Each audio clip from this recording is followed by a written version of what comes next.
What if tomorrow is waiting for you to become honest with yourself? There's a kind of morning that does not announce itself. No alarm breaks it open. No sudden noise. No crisis waiting on the other side of sleep. It simply arrives the way most mornings arrive, quiet and gray at the edges, the ceiling exactly where it was left the night before, the light finding its way through the same gap in the curtains it always finds. He opens his eyes, and for a moment there is nothing, just the soft blankness of waking. The body still deciding whether it wants to belong to the day, and then slowly, like water, finding the lowest point in the room. Something settles in his chest, not pain exactly, not sadness exactly, something closer to weight. A feeling that says, before any thought has fully formed, that something is wrong, even though nothing has actually happened. The room is the same room. The phone is where it always is, face down on the nightstand, patient, indifferent. He picks it up, out of habit, more than hope, and a screen fills it with usual small parade of notifications. None of them meaning very much. None of them the one he is still quietly without, admitting it to himself, hoping to see. The same messages are missing. The same responsibilities are waiting. Lined up like they always are. Patient the way bills are patient. The way unanswered questions are patient. Nothing dramatic has happened. And that's exactly what makes the morning so heavy. Because if something dramatic had happened, there would at least be a reason for the wait. But there is no event to point to. There's only a feeling. And a feeling with no obvious cause is the hardest thing for a person to sit with. Because the mind wants a story. And when there isn't one, it starts writing its own. At first, his mind writes the story the easy way.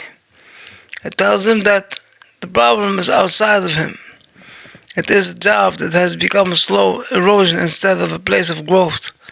It is a friend who has grown distant for reasons that were never quite discussed. It is the city, the traffic, the weather, the economy, the noise of other people's expectations, pressing in from every direction. It is anything at all, except the quiet thing sitting just beneath his ribs, that he has not looked at directly and longer than he can admit. This is how most mornings like this begin, not with confrontation, but with a kind of gentle redirection, the mind sliding the discomfort onto something external, something safe to blame, because blame that points outward costs nothing. It does not require him to change, it only requires him to wait a little longer for the outside world to change instead. And so he moves through his morning the way he has moved through so many mornings before. He showers, he dresses, he makes something resembling breakfast. He checks the time, more than food. He tells himself, as he has told himself many times, that today will be different, that today he will finally address the thing that has been sitting unspoken in the corner of his life. But by the time he is out the door, the moment has already folded itself back into the folder, marked later, the folder that has been growing thicker for months, maybe longer, filled with conversations he has not had, decisions he has not made, versions of honesty he has postponed so gently that the postponing itself no longer feels like avoidance.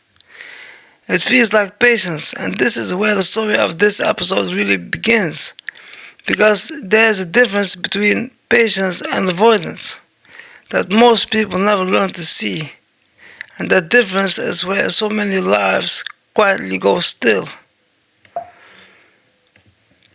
Patience is when you are waiting for the right conditions to act on something you have already been honest about, Avoidance is when you are waiting so that do not have to be honest at all.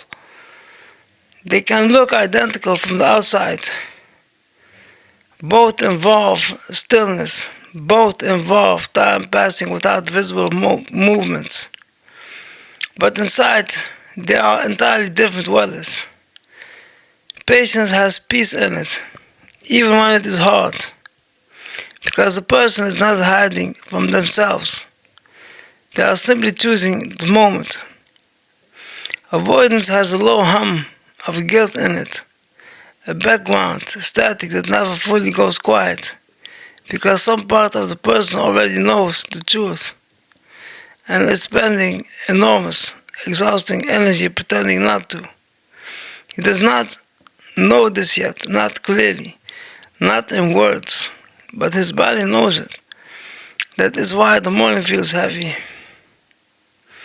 The heaviness is not really about the day ahead, it is about how many days have already passed.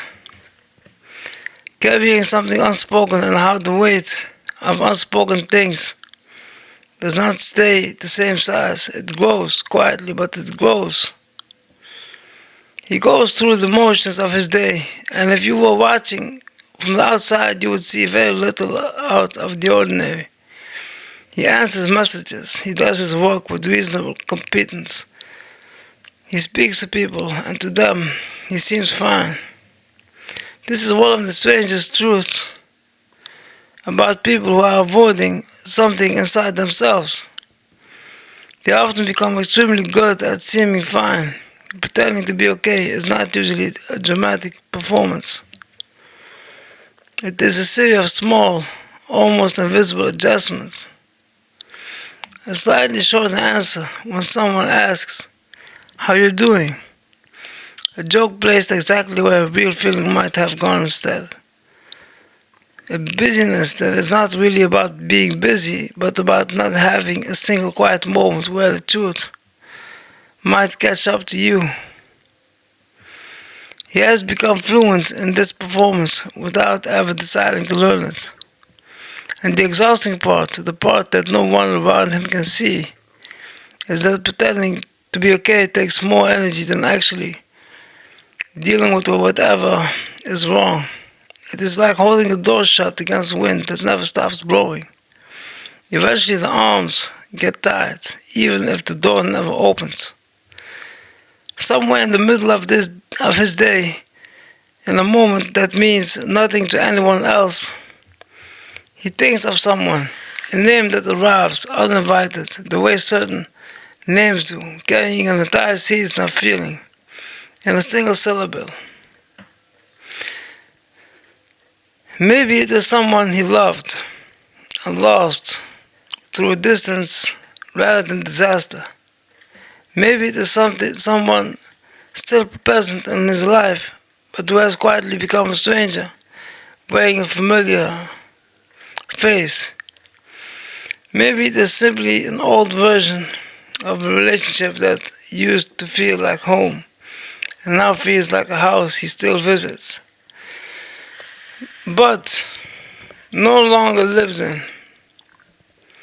He tells himself he does not think about it much, but the thought arrives anyway, uninvited, the way missing someone always seems to know exactly when you are least prepared for it.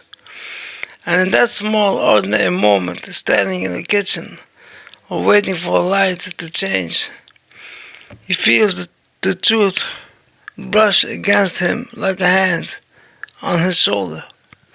Something has changed, something he has known for a while and has not said out loud, not even to himself. Because saying it would mean admitting that the story he has been telling about this relationship is no longer the story that is actually happening. This is the part where tomorrow starts to matter, not as a day on the calendar, but as a kind of quiet witness. Tomorrow does not arrive with judgment. It does not lean over him and accuse him of anything. It simply keeps a record, the way rivers keep a record in the shape of the land they pass through. The way years keep a record in a person's face without a single dramatic moment ever occurring. Tomorrow remembers what today refuses to face. Every delayed conversation does not disappear when the day ends. It moves forward, waiting in a slightly different shape, slightly heavier, slightly more tangled with everything else that has been delayed alongside it. This is not a punishment. It only feels like punishment because avoidance convinces a person that not dealing with something is the same as it not existing. But things that are not dealt with do not vanish. They wait. And waiting, things do not stay the same. They grow roots. He begins to notice, as the day continues, that the things he has been blaming outwards, do not fully explain the weight he is carrying. The job is imperfect. Yet, but there are people in worse jobs who do not carry this particular kind of tiredness. The friend has grown distant. Yes, but distance is often a shared quiet, not the one-sided event. He starts to feel, faintly at first, like a man, realizing he has been standing in a room, facing the wrong wall, that the door he has been trying to open has been behind him the entire time. This is the moment self-honesty begins, not with a thunderclap, but with a small, uncomfortable question that will not leave him alone. What if the problem is not only outside of me? What if some of this weight is here because I have been avoiding a decision that only I can make? What if I have been waiting for life to change, without ever admitting, clearly and without hiding, what actually needs to change? This question does not arrive with relief. It arrives with a strange kind of fear. Because real self-honesty is one of the most frightening things a person can offer themselves. It is frightening because it removes the excuse of powerlessness, as long as the problem is external. He is a person waiting for circumstances to improve. But if part of the problem is internal, if part of the problem is a decision he has been afraid to make, a truth he has been afraid to admit, a change he has been afraid to begin, then he is no longer simply waiting, he is choosing. Every single day to keep living around the truth instead of inside it.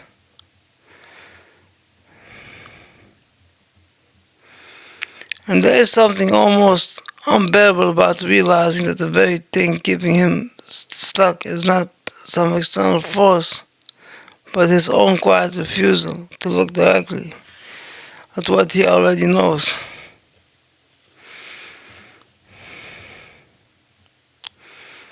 Fear of change is rarely about the change itself.